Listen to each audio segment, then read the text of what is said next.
What's up, Twisties? It's Twisted Pandora, and welcome back to another episode inside the wonderful world of Roblox with your Cyborg host and his trusty sidekick, Mr. Bob and Cybert. And today we are in Swordburst 2 because, as you know from the title, I'm about to show you every single legendary inside of Swordburst 2, including the ones that just came out with the most recent floor, number 9. That's right, guys. If you check the top left there, you may notice that I am now currently level 85, the max level as of right now inside of Swordburst 2. I can't wait for the next update. I wonder, will we get to level 95 or 100? I don't know. That's going to be insane, and I can't wait for floor 10 to come out. But while we wait, I want to go on ahead and show you every single legendary that I have received, all thanks to Corrupted Duo. Again, he's the one who's been supporting me, bringing me some swords. I've also got a few swords when I grind my levels, but he's the one who's got the best luck ever, and he gets all these amazing swords. I wouldn't be here without him, so thank you so much, Corrupted Duo. Huge shout out to him, and his stuff is down in the description below, so if you want to talk to him and see if you can trade some Vel for swords or swords for Vel or armor, whatever, then be sure to go reach out to him because he's your man. Right now, I'm gonna go in my inventory and show off all the brand new legendaries that just came out. They're all level 85. They're all super insane high stats, and I can't wait to show you guys. But before I do, be sure to drop a like down below, subscribe if you guys are new, and let's just get right into this. And here we go. There they are. Look at these guys, level 85. Oh, by the way, they're also all maxed as well. So this is plus 20 Katana, level 85 legendary. It's got a damage of 2,172. I think that's what all of them have. Let me see. Yeah, each sword has a different health regeneration or stamina regeneration. This one has 6% health regeneration and 5% stamina. The next one is Life's Limit, which has 5% health regeneration, the same amount of damage. It has, oh wait, crit. The crit on the Ormir is better than the crit on this one. It's at 12% as well. So, I mean, all in all, these are all maxed, so we can take a look at them. This is Suspension. It's a long sword with the crits at 12%, while the stamina regeneration is at 4. Then we have the Requiem, which has a crit of 11% and stamina regeneration of 9%. Then we have the Oblivion Katana, which has a critical percent of 15. Next up, we have the Cataclysm Greatsword, 18% critical hit and stamina regeneration of 13%. So this one is actually the best bang for your buck if you want something that has a high critical percentage and as well as a really high stamina regeneration. But if you want something opposite of that and want to focus on the health, then this next sword is the best bang for your buck because this one is known as the Reaver, another great sword with an 18% critical, so the same as the Cataclysm that you guys just saw, but the health regeneration is at 15%. But guys, there's a drawback. The stamina regeneration is a -5. Everything has its own trade-offs, but let's see how the swords actually look like in person. Well, I mean, on my character itself. This is what the Ormir looks like without any auras or effects onto it, and it looks pretty awesome. Just look how clean that looks.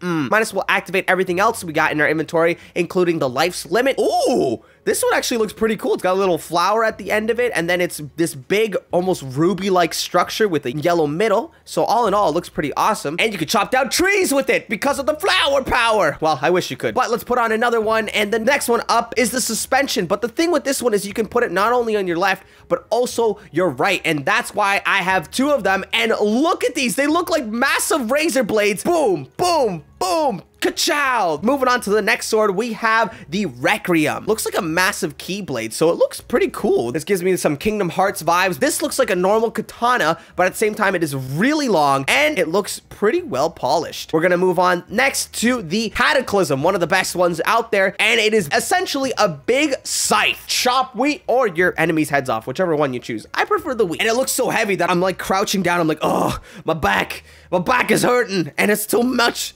on me. And last but not least, we have the Reaver right over here, and this, ooh, I like how this one looks. This one's probably my favorite look. You don't see swords that you can see through the material often, and honestly, it looks pretty cool. I really do like it. With that, I think we can move on to the armors, because this isn't it. We can now finally wear the Chaos Plate Mail. That's right, we got that in another episode prior where we crafted it all the way to level 20, and now finally we can activate it and have it on 15,000 defense. Here we go, we put that on, and look how, ooh, it really goes well with the Reaver. I might have to even keep this on with the Reaver because it just matches. Like, look, that just looks like the definition of a man who's on a mission. Now, other than that, the only other thing that we have that is a legendary item is the Demon Shield, but you guys saw that before. Remember, it has the health regeneration of 18% and the stamina regeneration of 9%. It goes really well with the Festive Cape, which I believe you cannot get right now because this one has a stamina regeneration of 25%. It is absolutely mind-boggling. Let's go try out these different builds to see the differences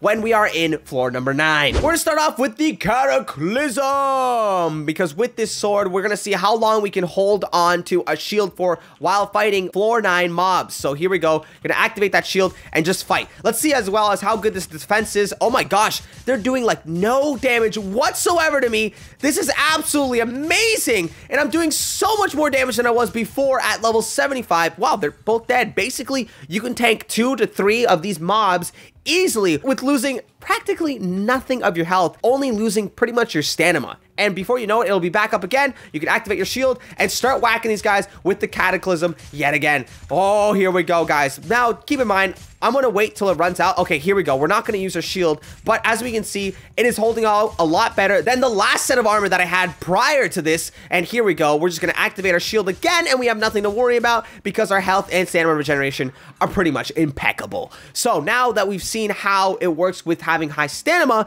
we can definitely try to see what it looks like with super high health regeneration. And this is probably still my favorite because the Hell Reaver just matches really well with this Chaos Plate Mail armor. We're going to try combating the Batting Eye. Let's see how much damage it does against me when it's just a 1v1. Basically, he's not getting too much of my health. My health goes down 2 and it brings it back up once. As you can see, I pretty much just fell 10% since I started fighting him. So let's get ourselves all the way up to max and then fight another Batting Eye to really see what's going on here. Okay, back to full health, and we're gonna go fight this bat. Come on, come to me. All right, let's go. Let's see how much damage he will take before I ended up killing him. So I started with that 100. Let's see. We're still flocking around 80%. And we pretty much did it. We ended up surviving at a 77-80%. So he only took 20% of my health before I ended up killing him. Let's see how much it'll do against a few of these Batting Eyes, because then it might get a bit tricky. But keep in mind, my stamina regeneration is not that bad as well. It's right around where the health regeneration is. So this is pretty good. Now it's a 2v1, and honestly, they are really easy to take out. I have no need for a shield. I can easily tank them. So in all honesty, I think I'm gonna go for a Hell Reaver. Now let's try it with the Ormir. So this one is your all-around build that you got going on. It's got a bit of everything, a bit of crit, a bit of health, and a bit of stamina. We're gonna activate our shield right now. Let's see how long it works while fighting these guys, and we took out one of them already. Easy as that.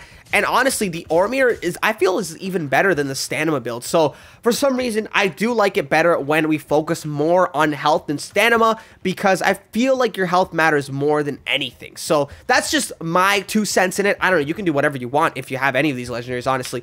So I know we focused on these 3 builds mostly, but I feel bad if we don't focus on the other builds. Let's go and play around with all of them right now. Let's see how the Razor Blades take out this Batting Eye. Come on, Razor Blades.